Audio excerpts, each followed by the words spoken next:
আসসালামু আলাইকুম। কেমন আছেন সবাই? আশা করতেছি সবাই খুব ভালো আছেন।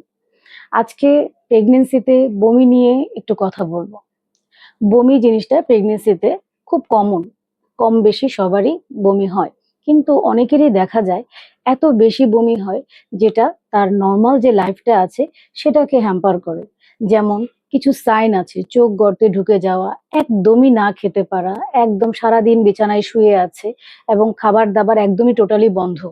সেরকম হয়ে যায়। অথবা তার প্রেগন্যান্সির আগে যা ওজন ছিল সেই ওজন থেকে ওজনটা কমতে শুরু করেছে। এই সাইনগুলো হচ্ছে খারাপ। এই যে কন্ডিশনটা যে বমির জন্য কোনো পেশেন্টের যদি এই ধরনের কন্ডিশন তৈরি হয় তাকে আমরা বলি হাইপারেমেসিস গ্র্যাভিডেরাম। এই রোগীগুলোর কিন্তু ইমিডিয়েট হাসপাতালে ভর্তি হওয়া প্রয়োজন হয়।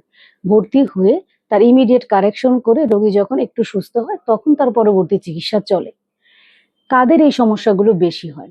যাদের ওজন অনেক বেশি, খুব অল্প বয়সে বিয়ে হয়েছে, যাদের আগে মা, বোন এদের ক্ষেত্রেও এ ধরনের প্রবলেম গুলো হয়েছে।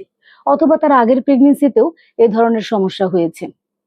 অথবা কিছু রোগ কন্ডিশন যেমন মোলার প্রেগনেন্সি, এই ক্ষেত্রে বমির পরিমাণটা অনেক বেশি হয়। মাল্টিপল প্রেগনেন্সি মানে যমজ বাচ্চা যদি থাকে সেক্ষেত্রেও বমির পরিমাণটা অনেক বেশি হয়। কারো যদি আগে থেকে মোশন সিকনেস যেমন গাড়িতে উঠলেই বমি হয় এই ধরনের টেন্ডেন্সি থাকে, সেই সব মাদের গর্ভাবস্থায় বমির পরিমাণটা বেশি হয়।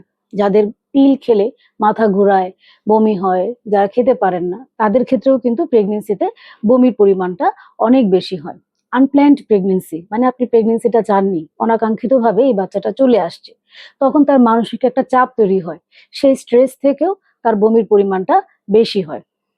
এই কারণগুলো যদি থাকে তাহলে আমরা আগে থেকে বুঝতে পারবো যে আমাকে আগে থেকে এটা মেন্টালি একটা প্রিপারেশন লাগবে।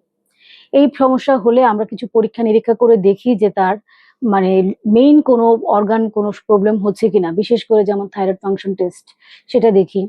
তারপর ইলেকট্রোলাইট, রক্তে লবণের পরিমাণ কম বেশি হলে রোগীর কন্ডিশন অল্পতেই অনেক খারাপ হয়ে যেতে পারে।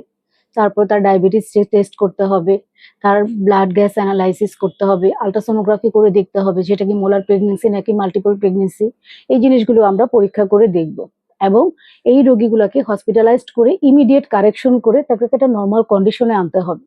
যখন সে নর্মাল কন্ডিশনে আসবে তার জন্য কিছু স্পেশাল অ্যাডভাইস আছে। যেমন সে যখন ক্ষুধা লাগবে তখন খাবে, সেটা তার খাবারের টাইম হোক বা না হোক। নর্মাল যে রুটিন খাবার আছে সেই টাইমে না হলেও সে ক্ষুধা লাগলে তখন খাবে এবং খাওয়ার পরিমাণটা হবে ঘন ঘন, অল্প পরিমাণ। ড্রাই খাবার, শুকনা খাবার খাবে অথবা ব্লেন্ড খাবার খাবে। আর এই তার কোনো স্পাইসি খাবার, মশলাযুক্ত, তৈলাক্ত খাবার এই খাবারগুলো সে অ্যাভয়েড করবে। মুখে আদা রাখতে পারে এবং ডাক্তারের পরামর্শ অনুযায়ী কিছু মেডিকেশন আছে সেগুলো নিতে হবে। তাহলে এই সমস্যাগুলো ওষুধের মাধ্যমে সমাধান করা যায়। কিন্তু যদি আপনি ঠিকমতো চিকিৎসা না নেন এই বাচ্চাগুলো কিন্তু অনেক সময় অ্যাবর্শনও হয়ে যায়। তাই খুব সাবধানে থাকতে হবে, নিজের যত্ন নিতে হবে এবং অবশ্যই প্রেগন্যান্সি কনফার্ম হওয়া মাত্রই চিকিৎসকের পরামর্শ নিতে হবে। ভালো থাকবেন।